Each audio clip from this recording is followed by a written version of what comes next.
High সবাইকে, চলে এলাম নতুন একটি মিনি ব্লগ নিয়ে। আজ রাত পোহালেই কিন্তু আমার মায়ের জন্মদিন, তাই আমরা কিন্তু 29 তারিখ মানে আমি আর আমার বান্ধবী 29 তারিখে চলে গেলাম মায়ের জন্য টুকটাক শপিং করতে। প্রথমে কিন্তু আমার বান্ধবী কিছু কেনাকাটি করবে, তাই চলে এসেছে কিন্তু Dum Dum new market. Dum Dum new মার্কেটটাও কিন্তু অনেক বড় একটা মার্কেট, প্রচুর জিনিসপত্র কিন্তু এখানেও পাওয়া যায়, কুর্তি থেকে শুরু করে সব কিছুই।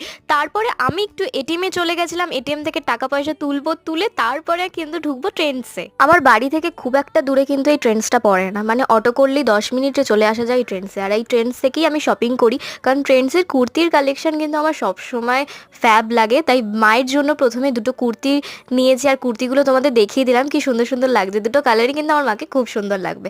তারপর বিলিং কাউন্টারে চলে এলাম, এখান থেকে বিলটা করে তারপরে যাব কিন্তু কেকের দোকান। কেনাকাটি কমপ্লিট করে এখানে আমরা একটু মিরর ভিডিও করছিলাম, তারপরে বেরিয়ে পড়লাম মিয়ামোরের উদ্দেশ্যে, মানে মিয়ামোর থেকে কেক নিতে হবে।